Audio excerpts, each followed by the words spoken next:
Well, thank you very much for joining us today. We certainly appreciate your time. We know everybody's always busy this time of year. Welcome to HAI at Work. I'm Dan Sweet. I'm Director of Public Relations and Communications for HAI. Our topic today is maintaining insurability in a challenging market. I think 2020 is about as challenging as we're going to ever hopefully see, knock on wood. I'd like to introduce our presenters today, our panelists. As always, we'll start with Jim Viola, who is our President and CEO. We have Kevin Kovarik. Oops, excuse me.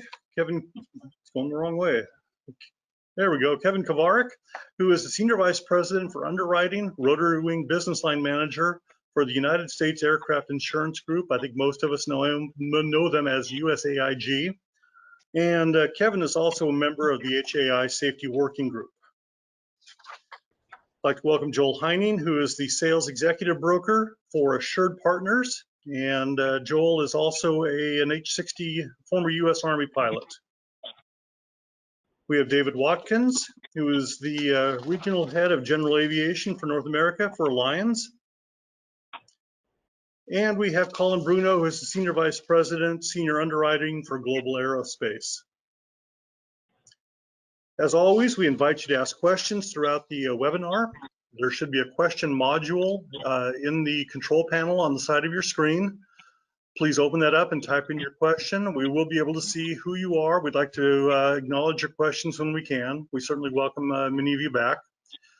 We also let you know that this video will be, or this webinar is being recorded, and it will have a link tomorrow that will be emailed out to you, so that you can watch it if you do miss something, or if you want to share it with coworkers. Now I'd like to introduce Jim Viola, our President and CEO of HAI.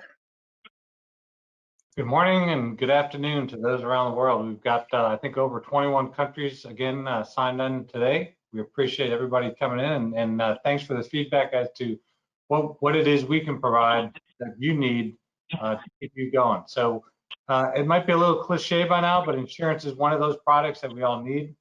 Aviation is expensive and as a business, and even more expensive as a hobby. And it's all about knowing what you stand to lose. If you have an accident, you know, what is it that that you may lose because of the accident? And so that is what makes insurance an absolute necessity. I'm sure that many of our attendees today are here due to insurance cost and availability. These issues may be problematic for your current business, if you're starting a new business, or your ability to have a helicopter for personal use. Today's session is designed to bring you a sampling of top rotary wing insurers with the idea that each of us can learn how to maintain our insurability in the future.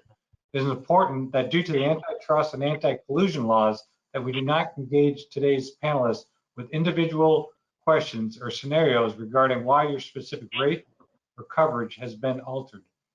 I trust that today will be educational and put each of us in a better position as we move into each of our very individual renewal processes.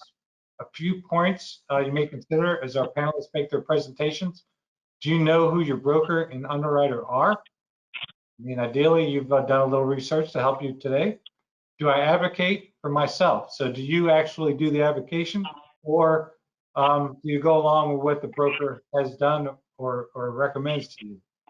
Are you involving as an operator, or do you just keep things going every year? Or do you learn and try to do things a little bit differently? I think the fact that you're here today tells us that you want to evolve. You want to try to keep up with what industry's doing and make sure you're insurable in the future. And do you know what you can make yourself more desirable risk? So with that, we've got a great set of panelists, and I'll turn it over to Kevin with USAIG. Thank you very much, Jim, Dan, and the HAI for having us here today in this group. As Dan introduced me already, my name's Kevin Kovarik, work for USAIG, and just a little bit, USAIG is the oldest domestic aviation insurer in the industry, and aviation's been in my blood. I am a second-generation aviation insurance underwriter. I grew up flying aircraft of various types with my father. My father was an aviation insurance underwriter himself for over 33 years in the business. So I've literally grown up with aviation insurance in my family. flying around talking with pilots, learning about different organizations and how and why each of those organizations wants or has the need to own the aircraft to do what they need to accomplish, and how they can afford to operate them and insure them. Aviation is absolutely every bit about my life and the world that I live in, and so I think being an aviation insurance underwriter has allowed me to stay a part of the aviation industry. Growing up wanting to be a pilot, but yet seeing how that an airline or professional pilot in the workforce was a very challenging time when I came out of school. So aviation insurance has allowed me to continue to fly, maintain a stable home life, and work with very, very great people every day, and continue to learn.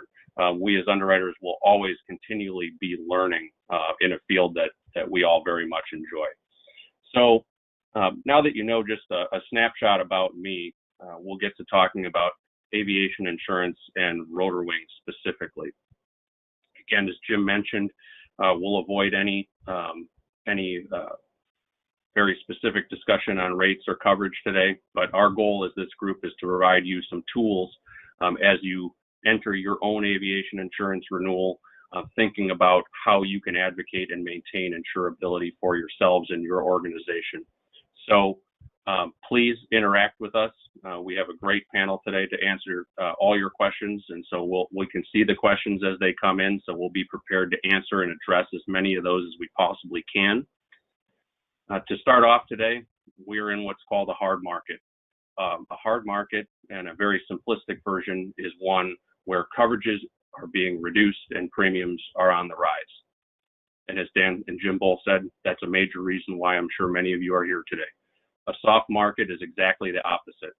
Coverage is afforded more willingly or with less restriction, and premium or cost is generally reduced.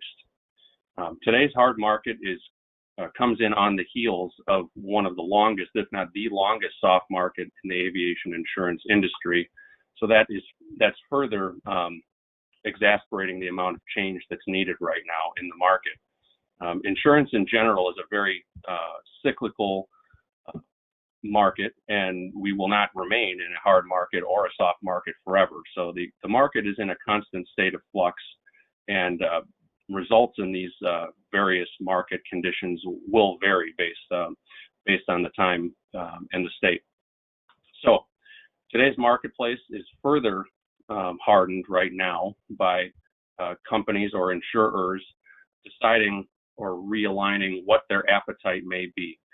Insurers can enter and exit the marketplace. They can change on the direction that they would like their capacity to be deployed in the marketplace. And they may decide that they don't want to take as much aviation risk as before. And these factors with supply and demand will definitely have an impact on the state of the market. Aviation is a small sector to begin with. The entire insurance world out there, there are many more units with autos and homeowners, et cetera. Aviation simply doesn't have the law of large numbers to apply to all the different sectors and scenarios that we all operate in.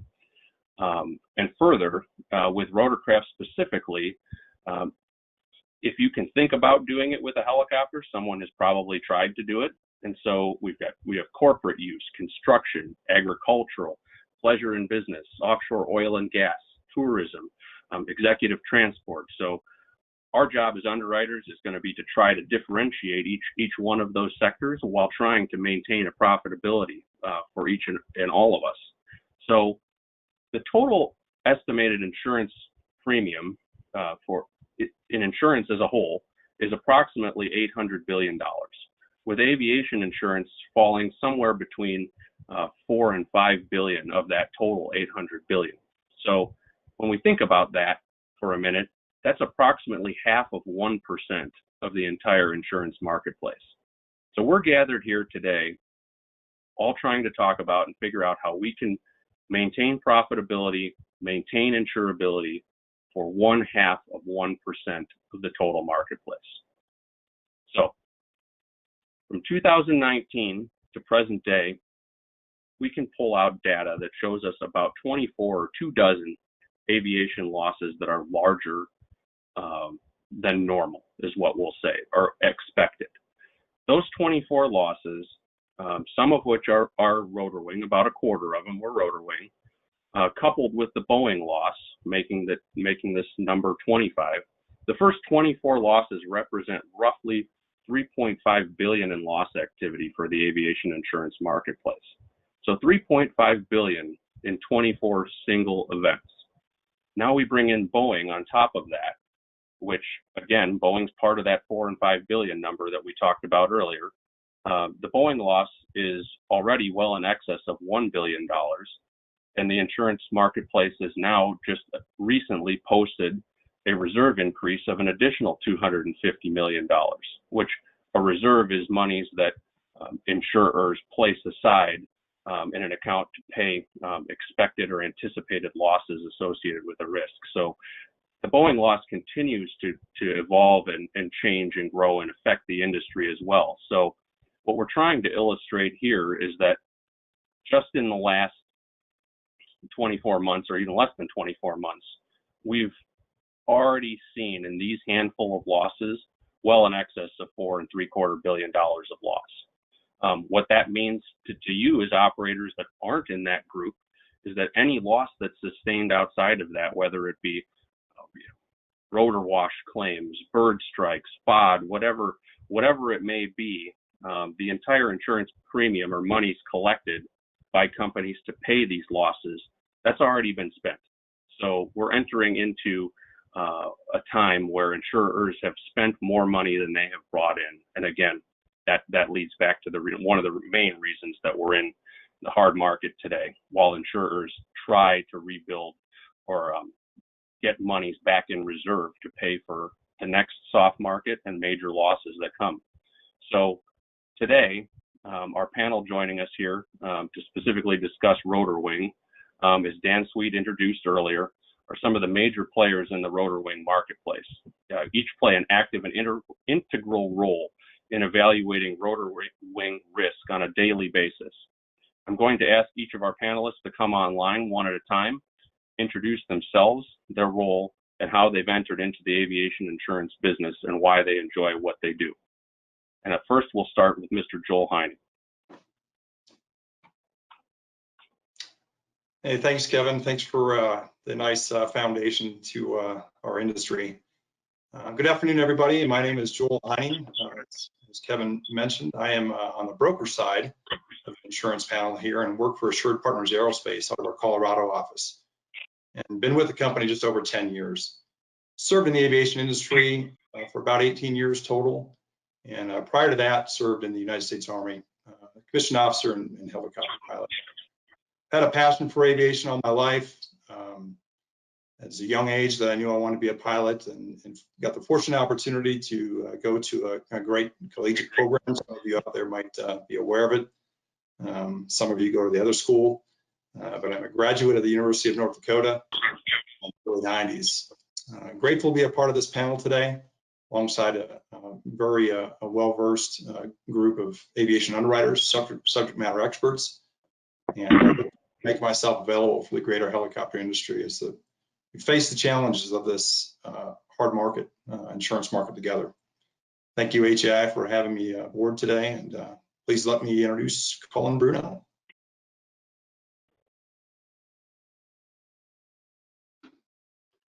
Thank you, Joel. Good afternoon, good evening, good morning to everybody from where you are joining us from. My name is Collin Bruno, Senior Vice President, Senior Underwriting Manager at Global Aerospace, an insurance company based in our U.S. home office in New Jersey.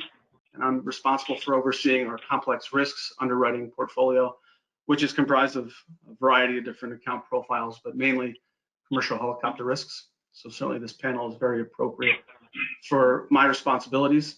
I've been in aviation insurance for about 13 years, 11 of those 13 at Global Aerospace in a variety of different roles. Prior to joining Global, I spent 2 years on the broker side of the business. So a nice, well-rounded view of the business. I'm an active fixed-wing pilot, not rotor wing pilot, but an active fixed-wing pilot, instrument rated. And my passion, just like Joel, started at a very, very young age. I was just fascinated with flying. Studied aviation in college, got my ratings while I was in college, and kind of fell into the aviation insurance industry. To be perfectly honest, the time that I was trying to become a professional pilot, hiring was not high on anybody's list, and it was tough to get a job. So I found a career that married both my passion for aviation with the business side of aviation, and it's been very fruitful for me personally and professionally. What I really like about the business and what keeps me going in this business and keeps me here is the people. It's the people within the insurance community. It's the people on the operator side. It's clients. Some of the best people I've met in my life to date are people I've met in this industry. Extremely smart, very passionate about what I'm passionate about. So it's really a joy to be in this business and work with people that have the same passions. I'll also thank the HAI. I thank Jim, Dan, Chris, Kevin, certainly for asking me to be on this panel. And happy to be answering any questions you guys have. Thank you very much. And I will pass it to Dave Watkins. Thanks very much, Colin. Yeah, hello to everybody around the world. Yeah, thanks very much to the HAI and its membership for inviting us to share a little bit about our industry today and help you navigate this this challenging marketplace. A little bit of my background. I've been with Allianz for 14 years. Started in the operations division. Spent a few years in underwriting. Spent a few years actually at our headquarters in Munich, steering our global general aviation portfolio, which of course includes the rotor wing segment. Been back in the US since 2014 with a heavy emphasis on the rotor wing book. And very similar to Colin, come from a very strong and personal connection to aviation as a background. I'm a third generation aviator.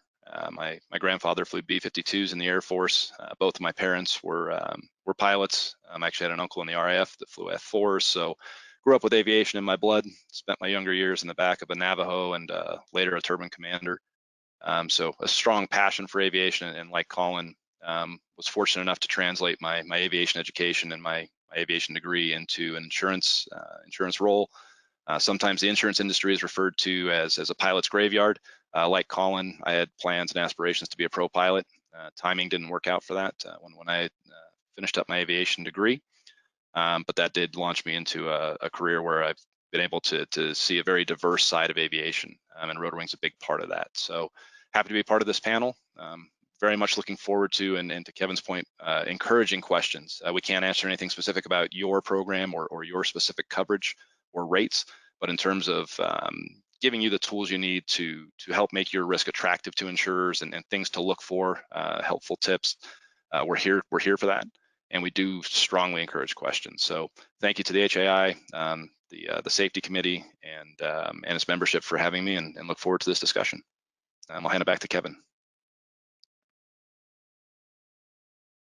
Thank you very much, Dave.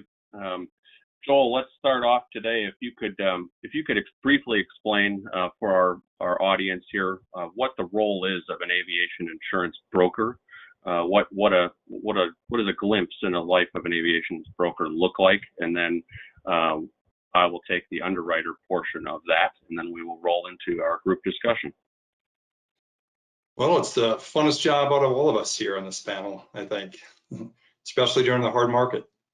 But seriously, it's a critical role for the product being brought to the market. The broker relationship, with the underwriters is required. You all require an appointment for our agencies to work with you, and certainly to also interact and represent our customers. For the customers and the operators out there, of course, it's our privilege, but also necessary to work with a broker to interact with the underwriters on your behalf. So critical role. There's lots of different facets of what we do. I won't get into that, but the idea of what we do on behalf of the operators out there is, number one, know that the brokers work for you, not the underwriters.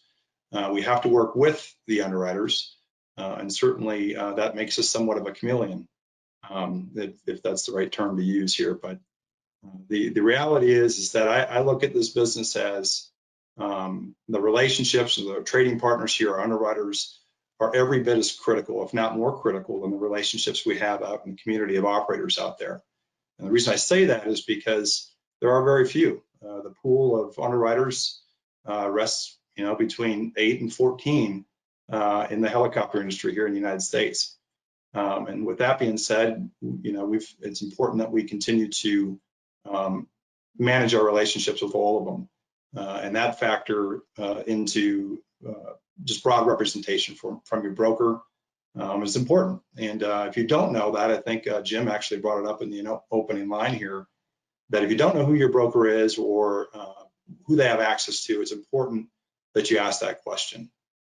It's a limited field here, and it's important that you're getting the broadest representation that you can with the underwriting community. So with that, further on to that, you've got brokers that don't always specialize in aviation, but maybe have some background in it. And so most of us that specialize in this market space got a background in aviation first, and the insurance comes after that. So seek out questions applicable to your operation that that your broker can manage and work with, and then ensure that you're being represented to the broadest part of the market you can.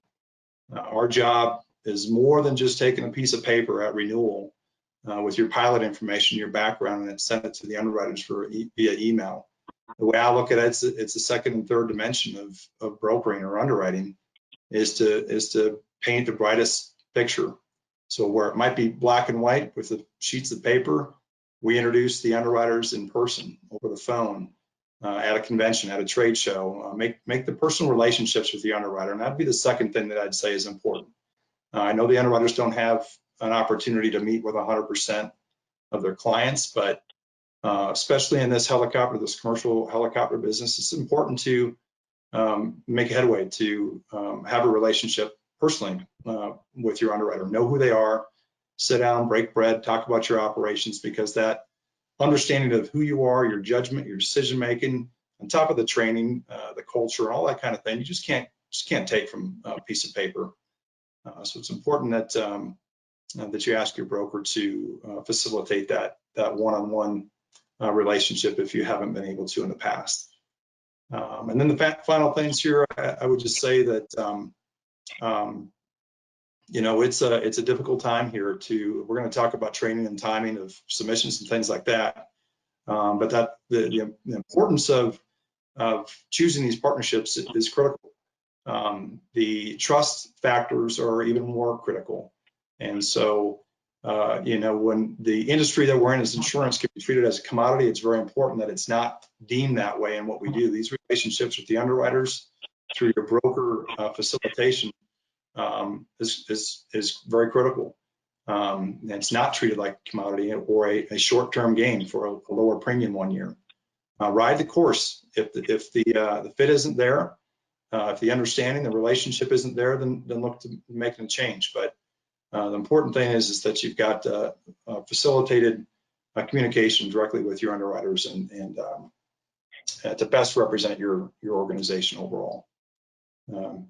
It's kind of my summary there. Kevin, you can take it from there. Thank you, Joel.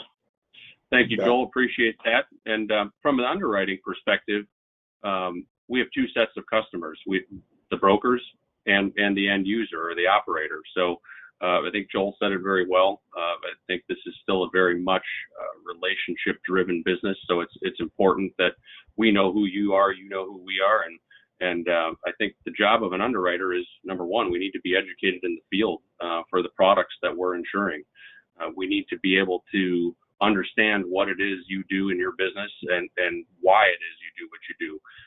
So I think the more we can be brought into that assessment is going to allow us to look and see if your organization has an SMS system or has things that set you aside from someone else that may operate exactly the same way you do. So we're analyzers of risk, we're pricers of risk, and so we need to have as much information as we can to do that and offer the best type of consideration and product possible.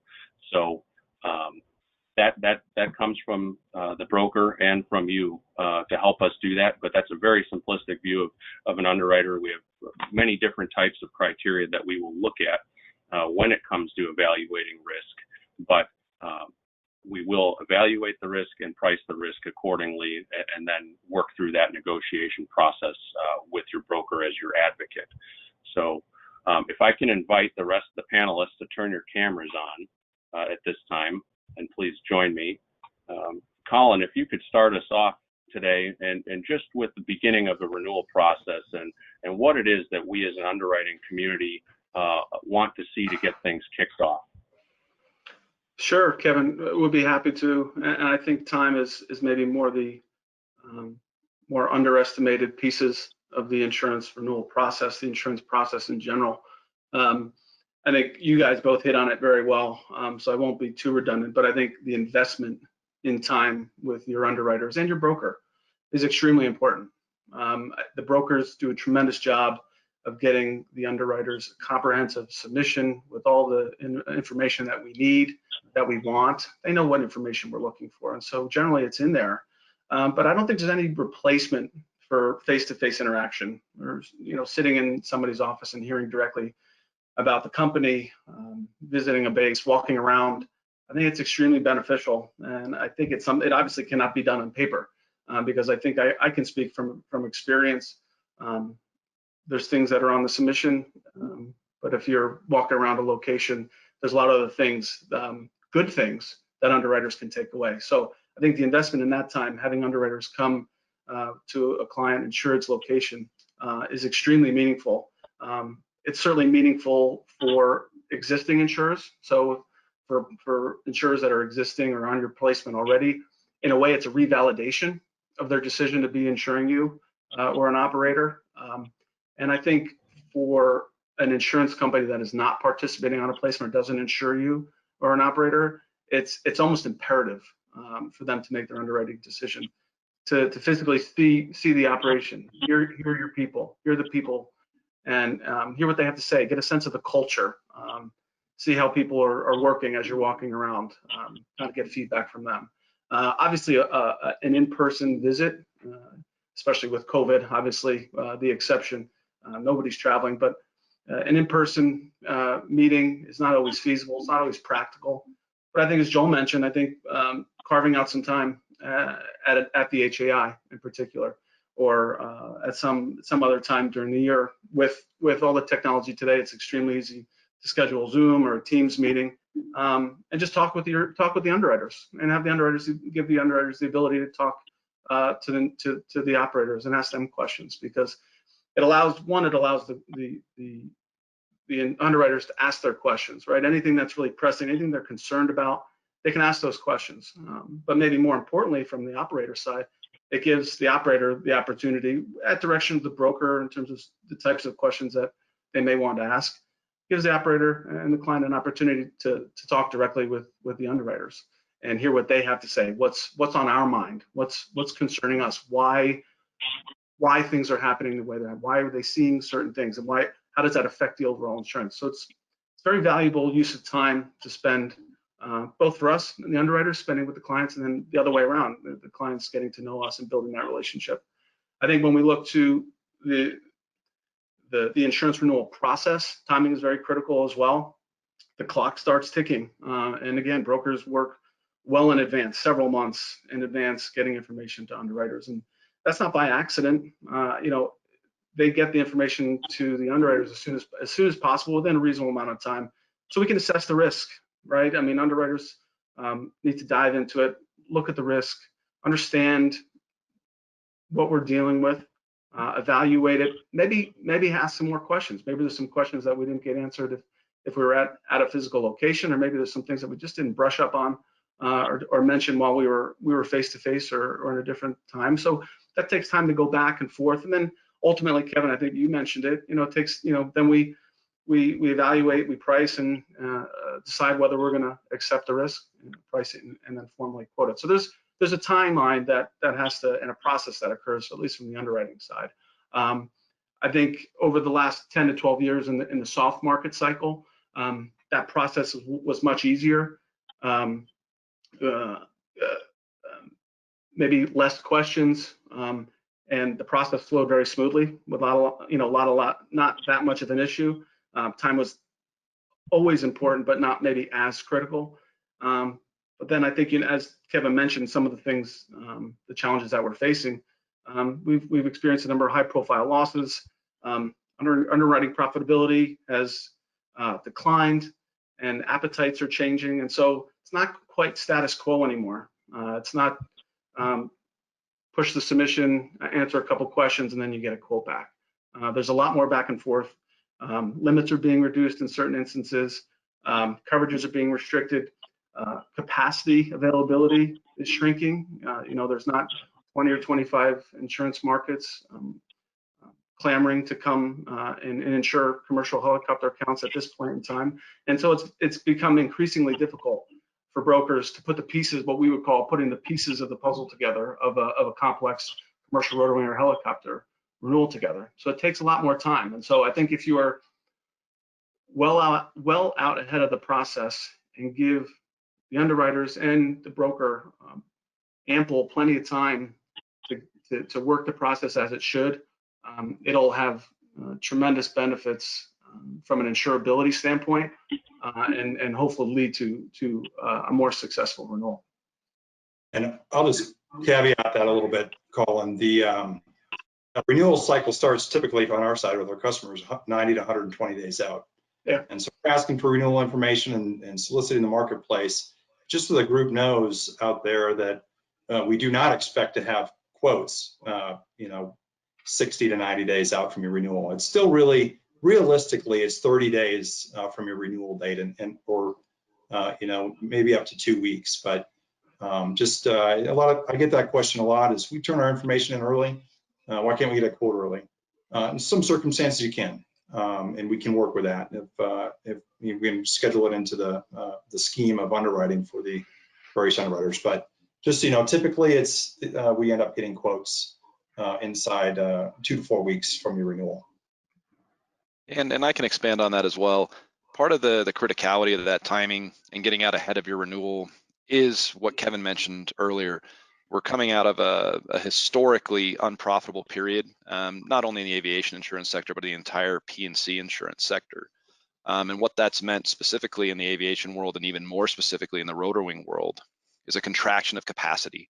So that means there are fewer insurers available today that can deploy their capacity to insure your risks. So the challenge has become getting an appropriate panel of insurers to take on the risk of the rotor wing segment. That takes time, and it takes the brokers have to expend a tremendous amount of energy to put that placement together. They have probably the hardest job in the industry right now, because every insurer has different appetites. Some may not like high capacity helicopters. Some may not like tour operations. Some may not like pleasure and business operations. And it takes multiple insurers to complete most large commercial rotor wing placements today. So the broker is really the orchestrator or the air traffic controller that puts that placement together, and they need a lot of time to do that. In the soft market, there was an abundance of capacity, and a broker could often put together a placement in days or weeks. It now takes months, and that's why the timing is so critical.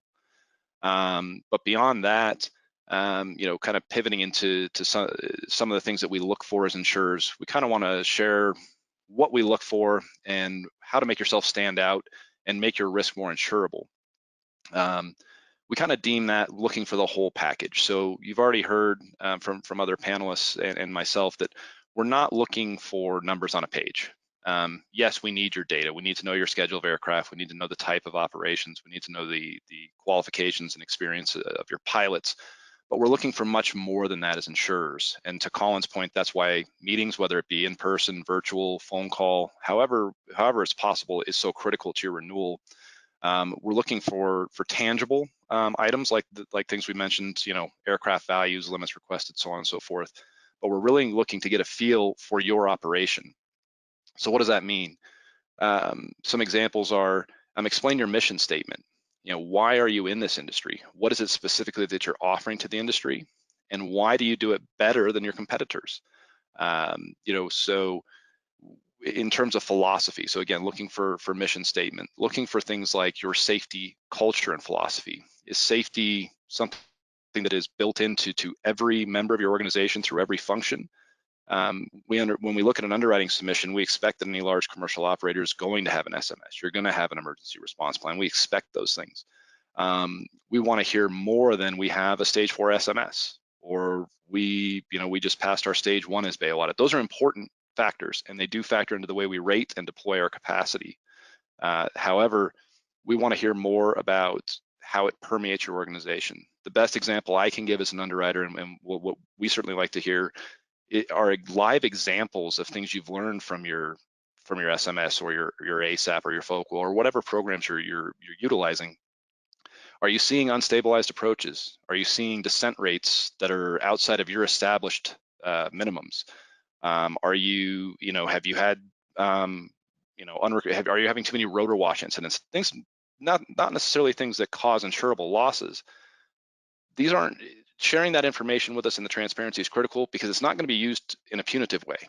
When you share that information with us, we can see your dedication and focus to safety and see that your systems are working. And then we often, of course, hear about the remedial actions you've taken. Yeah, we actually had a lot of problems in this segment last year. We had way too many inadvertent entrances into IMC. So we revised our weather minimums, or at this base, we stopped flying in these types of conditions. Those are the things that we look for as underwriters, and we love to hear that you're never going to see in an underwriting application. There are so many facets to your operation. How you operate, why you do it better, why you operate the type of equipment you do, additions or extra equipment that you carry on your helicopter for safety purposes. Again, examples of things you've done to make your operation better, not only compared to your peers, but internally. And of course, the very obvious one we love to hear about is training, and we look for training that goes above and beyond FAA minimums. We don't want to, we know you have to do your check rides. We know simulator training can be challenging, but with that, I think, we can very much pivot to a training is a very separate discussion, and I think we could probably pivot on that one, probably to Kevin. But really just want to drive home the point that it's not numbers on a page. It is about relationships. It is about explaining your business and selling your business to insurers. Why do we want to insure you? And it's about philosophy. And again, I think a big piece of that is training. And with that, I think we can probably pivot to Kevin. Thanks, Dave. Well said. And I think all that very, very good points about how can you adjust your day-to-day operation and shed light to us on what you're doing. Training is one thing that every one of us as insurers is going to want to hear about. You should want to tell your broker about what kind of training you do. Tell us the type of training you do, how you do it. We'd much rather hear and see you demonstrate why you're a safe operator than just simply telling us you're a safe operation. Occasionally we'll have a client that'll say, I've got 2,500 hours make and model. Why do I need to go back to Bell School? Or why do I need to go train for this? I've done this for my entire career. We as insurance professionals and pilots ourselves feel you can always do better. We can always better ourselves, and we can continue to learn in the field that we're in. The backside of us insurers is that we need to explain why we deliver our capacity and why do we put our money behind certain risks and type of risks. And so being able to explain and show that you're doing everything you can to make yourself the best risk is going to be vitally important. And in the soft market, we did see some degradation of what was required for training for various reasons. And as the market hardens, training is again becoming a more and more of an important issue that continues to rear its head and be discussed all the time. There are a number of ways we can train as operators out there, and would definitely encourage you to discuss these with your broker and with your underwriter. Simulator training has been an area where helicopters have historically lagged. I don't know if helicopters weren't as flashy as the fixed wing. There wasn't enough market share that simulators were wanting to be built for our type of use. But simulator training is great, designed for things to be performed that you really probably shouldn't be doing in the actual aircraft. However, there are very good in-house training programs for rotorcraft that various operators have developed over the years that are conducted to an extremely high level. And so what we like to see is we like to see a third-party set of eyes on your organization, bring in some type of outside perspective to evaluate and analyze what it is you're doing. In conjunction with just simply learning to fly and train for the helicopter itself, we look for various scenario-based types of training as well. Training for the mountain environment, training for the wire environment, you know, inadvertent double IMC, whether that's in a simulator or with a flight training device now, NVG training. I could go on and on about the various ways that you could add training feathers to your hat. And, you know, I can't sit here today and tell you that each single one of these events has a tangible dollar value to you with your insurance, but they all definitely play a role. And in a hard market, as an underwriter, my advice would be to load your hat with as many of those, you know, positive factors as you possibly can. Look at the simulator-based training. If that's not a cost-effective or available option for you, talk to your broker and underwriter about in-aircraft training through Helicopter Institute or a Euro Safety or a Lunsford or whatever those options may be. But again, talk to your broker and make sure you and your underwriter are on the same page as you engage into these various types of training events. But training in general is important. It will always be important. So do the best you can to get rewarded for the training that you are doing. All right, with that, let's go into first question of the day here that we have. Is how important is an SMS safety culture and a FOQA system to your flight department? And I'll toss that over to Dave. You can kick off with that one, Dave. You bet. Critical. And again, it's just going to depend on the size of your operation. But any commercial operation, you know, those are, you know, SMS is going to be an expectation of underwriters in today's environment. SMS builds a culture within your organization. And obviously when it gets into its advanced stages, helps your organization proactively identify issues. And that's what we want to see as underwriters. You know, FOQA, ASAP, a lot of these newer systems that have, you know, moved in from the 121 environment into our rotor wing space are good. And to Kevin's earlier point, the more of those you have, the easier it's going to be to place your risk. So that speaks to insurability. You know, we're not here to talk about rates today. We're here about making sure that we can continue to offer a sustainable insurance product so you can continue operations. Those tools are going to make you more attractive to all insurers. And again, the more proactive they are and the more persuasive they are to underwriters, the more attractive and competitive your program will be compared to your peers. So they're very important. Thank you, Dave. And that question came from Keith Safrani with the HAI Safety Working Group. Thank you for that, Keith. I really appreciate it. Moving along here today, it says that can you explain how in-house training would compare to, or in conjunction with mission-based training? Do we see any difference in that, in maintaining insurability and conducting a safe operation? I think I just hit on that a little bit, but I think really bringing in a third-party set of eyes and someone that can verify what you're doing to us as the insurer is going to be important. But I think that any type of training you can do is going to be good as long as it's quantifiable and measurable to us as the insurer. Thank you, Frank Peterson, for that question. Can I jump in there, Kevin? Can I jump in there too? Absolutely. I think it's important to note, and Joel, I'd be certainly interested in your view as a helicopter pilot, but I think it's important to note here that the helicopter world is much different than the fixed wing world. The vast majority of missions and profiles and training events cannot be done in a simulator. It needs to be done in aircraft. It needs to be done in the environment. I think from an underwriting perspective, while I think sometimes we expect simulator-based training when we're talking about corporate flight departments, fixed wing, business class jets, it just does not translate as well in the helicopter community, in the helicopter world, because it just doesn't do what they needed to do, what the customers needed to. They have to get their flight crews in the helicopters. They have to get them in the environment. They have to, the first time they see an environment can't be when they're actually there. This is not an airline. You're not doing, just the first time is when people are in the back. So I think that's important to note. I don't think it's a negative from an insurability standpoint that you're doing, that customers are doing in aircraft training and what kind of in aircraft training. I think it's what we're looking for is how you're doing it. And if you're doing it as safe as possible and it's accomplishing the mission and your crews are proficient, then I think that's very high on our list from an insurability standpoint, for sure.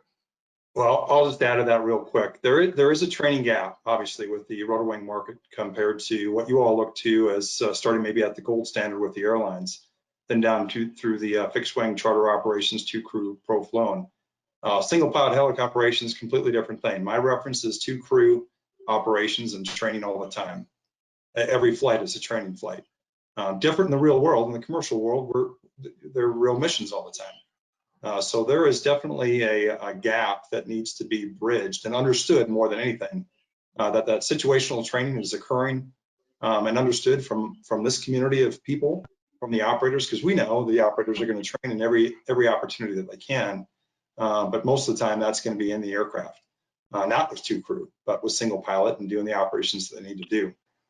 So those things as you go through are important for us to understand so we can articulate and kind of bridge the gap from this gold standard of 2-crew IFR flying with, that there's only one way to do it. It's a different industry that has to be understood. And we need operators' help to articulate. And a lot of times the best way to do that is to have you speak directly to the underwriters as we facilitate those meetings that we talked about earlier. Thank you, Joel. And I'll let you continue right on here with the question from Ian Ruby. In today's market, it takes more than 2 to 4 weeks to explain rate increases and reduction in coverages to clients. How are insurers willing, or how soon rather, are insurers willing to start putting pen to paper and engage in this renewal process? Well, that's an underwriter question, but well, the true story is, as I said earlier on the timing thing here, is that this process starts well in advance for us, keeping in touch with our client base to educate them on what's going on in the market. So when we get to the renewal cycle, there's not surprises as to what we need. That timeliness still has to happen. We need to get information in a timely manner so we can develop the scenario. Most commercial helicopter operations with any kind of liability limits and hull values are going to take multiple insurers these days to underwrite. So there's not a canned 2 to 4 weeks. That the discussion about what's happening in the market should have happened months ago. This is not a secret.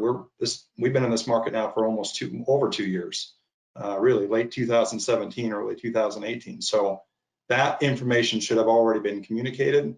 Now we can focus on timeliness, but I know it's a quagmire.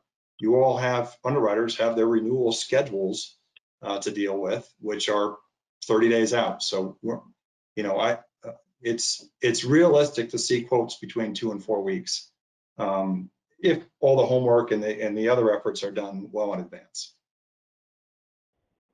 Thanks, Joel. Appreciate that. Next question we have here is from Rex Alexander. And Colin, we'll toss this in your direction. Would you place more weight on pilot training or aircraft equipment type, or are both being equal? I would say they're both equal. Off the cuff, I think pilots proficiency, pilot experience, very important.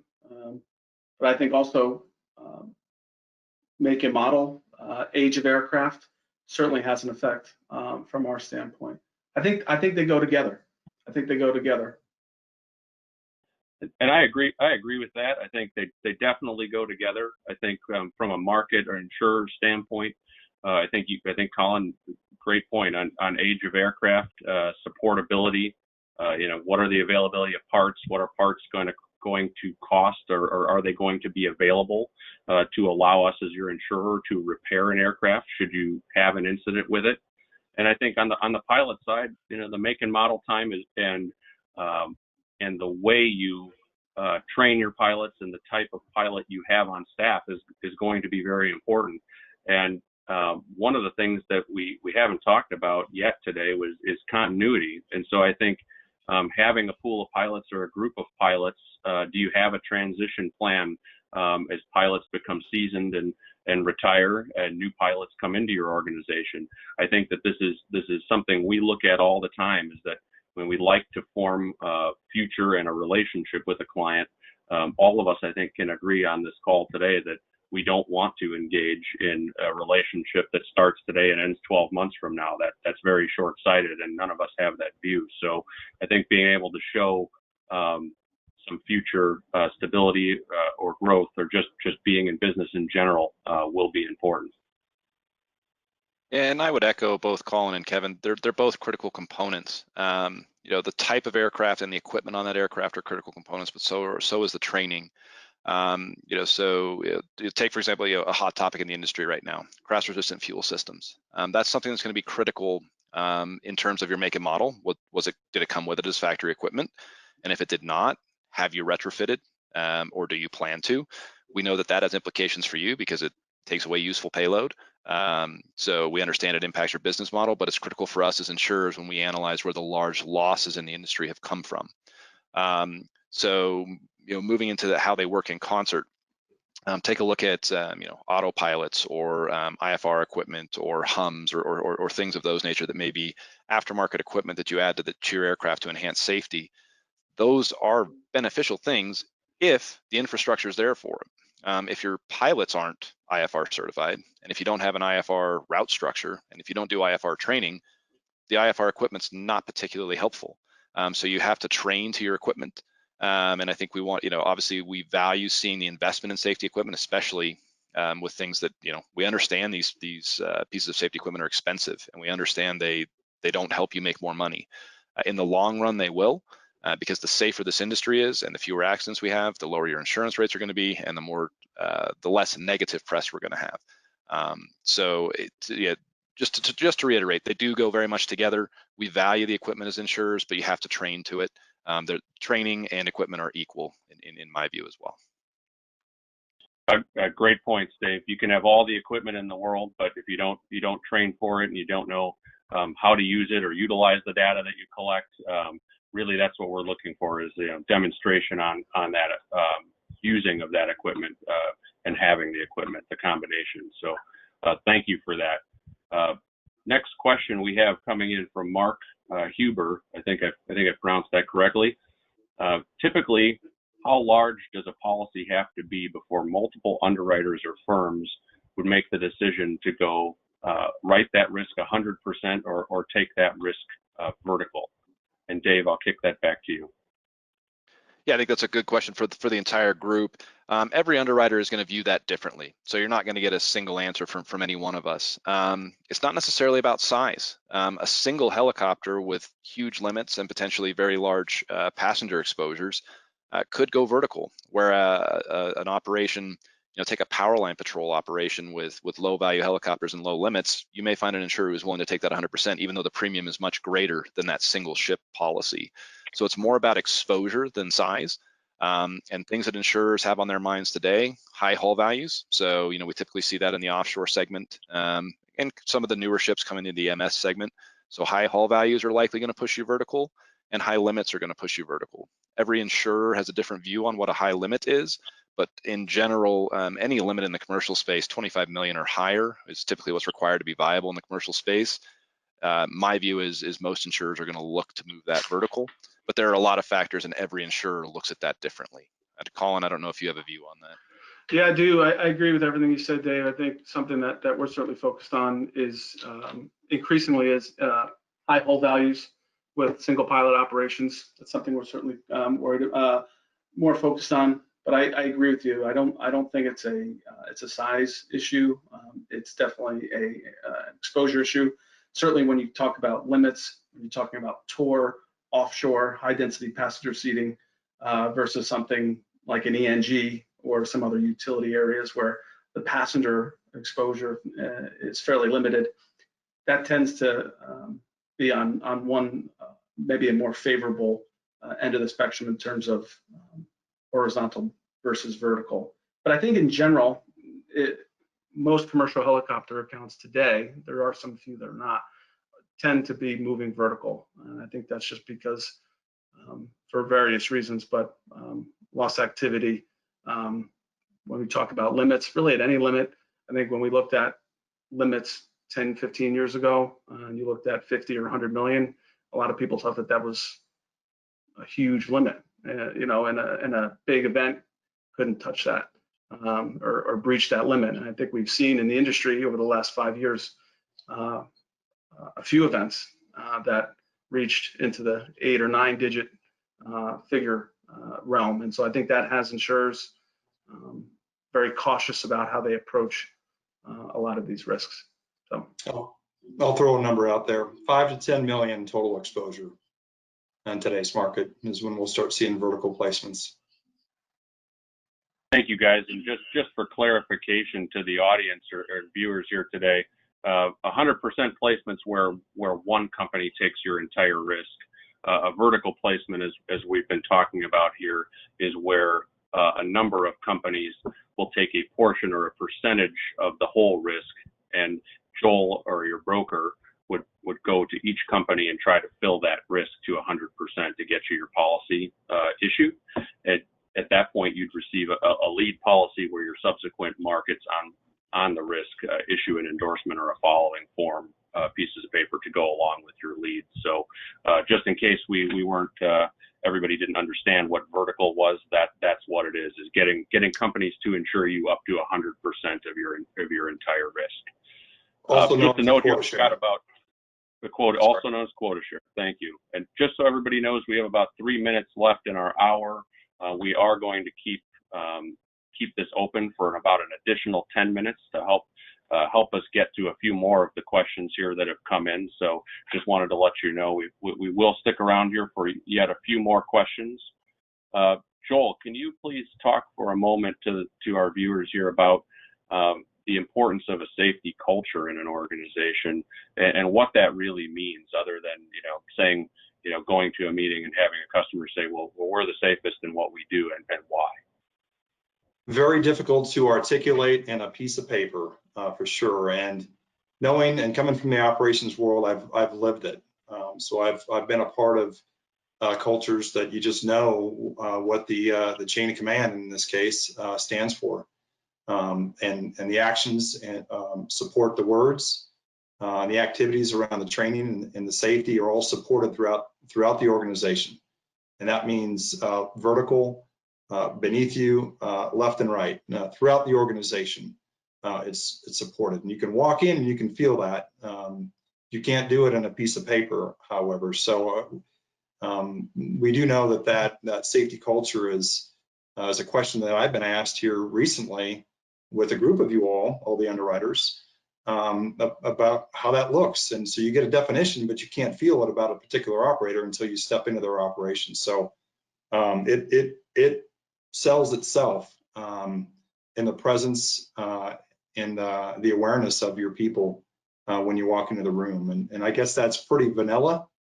You can have all the flashy things up on the walls and all that good stuff, but it really is in the attitude and in the visible, I would say, presentations of your people and activities.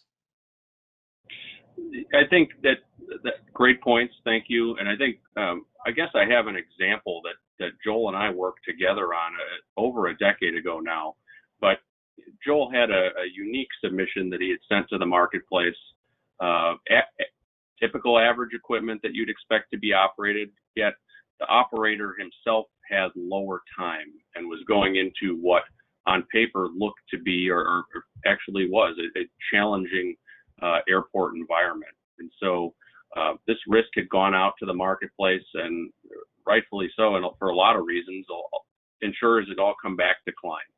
And so through conversations with Joel on this example, going out, doing a site visit with that customer, sitting down and having them go through the various topics about, this is before or right at the beginning when SMS was just coming into being a very popular and important topic. But having this operator say, this is my SMS system, that he didn't even know what an SMS was, but he was already doing it, and having it laid out in front of us and talking through all these scenarios we left there with an agreement set up to insure that operator. It's been a fantastic client ever since. So I think, demonstrate the ways you can do it. You can be safe, do everything you can, and make sure your underwriter and broker really know that. Okay, we've got time for another question here.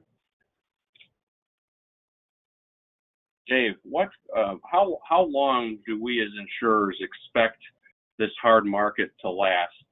And do you think, what do we see from reinsurers coming up here in the marketplace, who we all as insurance companies go to buy insurance on our insurance? Yeah, it's $1 million question, and before we jump into that, I see a note that there was a request for clarification on the fuel topic that we discussed earlier. Just wanted to reiterate, we're looking for crash-worthy fuel systems. So, the big elephant in the room, the AS350, in most cases in the US models were not equipped from the factory with crash-resistant fuel systems. And we know there's retrofits available. So that's the example. That's what we're looking for as insurers. Obviously the EC130 as well is on our minds, versus a number of the Bell products that come with crash-resistant fuel systems from the factory. So that's what we're looking for as insurers.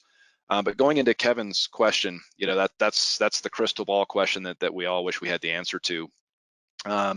We're about 18 months into this hard market cycle. It's been an extremely violent move to a hard market, which is a bit unusual. The last time we saw this was post 9/11, and that was quite explainable.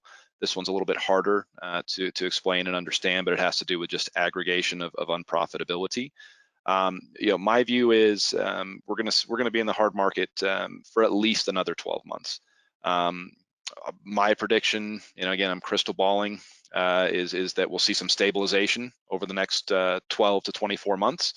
And my hope is with that stabilization is that we have a sustainable product for aviation operators. If you think about any other line of insurance you buy, personal lines, your auto, your homeowners, that insurance, mine does, it goes up every year. But it's small percentages that are manageable. They're keeping up with inflation. My goal and hope would be once we get to a sustainable rate level, and the market has to decide what that level is. My company doesn't decide it, the entire insurance market does. Once we're at that sustainable level, I hope we move to just moderate increases to keep pace with inflation. I'm confident that we have at least another 12 months. And moving into the reinsurance question, quite frankly, reinsurers were a bit slow to react last year because there's such a lack of data in our industry. Reinsurance did become harder to acquire last year, but it wasn't particularly challenging. Many insurers are going into their renewal cycles now for reinsurance, and I can tell you that there is significantly more pressure this year. And that's why I'm confident we're going to see at least another 12 months as reinsurance costs increase, the direct cost to consumers increase. And I think we're going to see more of that in 2021. Thanks, Dave. Colin, I think Colin, Kevin, yeah. Yeah, I mean, we could. Yeah. Go ahead, Colin. I think the crystal ball gets somewhat hazy as we look out into the future, and we'll just see how it plays. But I think certainly for another 12 months, I think we're looking to continue to move rates to a more appropriate level, what we would call maybe the correct technical pricing, and that's very broad. It's more of an underwriting term. But I think we're looking for sustainability. We're looking for profitability on our side, and I think what that looks like is probably different for everybody. To be honest with you, I think that's probably an important message to this end of the group on the phone. It's not one size fits all. It's not the industry is moving in one direction, so that's the broad brush for everybody. And I think that's why it's so important that we build a relationship with clients, and that clients continue to invest in safety and continue developing their culture, so that we can move through it together. Thanks, Colin. Next question we have from Bill Roberts. Why are insurers reluctant to provide a formalized credit or discount or benefit to operators who achieve various accreditations, whether it be APSA, TOPS, HAI, or CAMPS? But I'll briefly speak to that and toss it to the group. But I think we may have answered this throughout the course of the day today. Is that coming on the heels of a soft market, there simply were not the premium dollars left for us to further take that into consideration of pricing the product. But I do think that every insurer and every customer's relationship and scenarios are very different and specific to themselves. So as I mentioned earlier, feathers in your hat, we definitely see that you are doing those things and taking part in those organizations. But what's going to be important is that you show why you're a part of those organizations and what you gather from them and bring back and implement into your day-to-day operation, because simply joining in some of these cases isn't going to trickle down into your day-to-day flight department or operations. And I'll open that to the rest of the group to comment.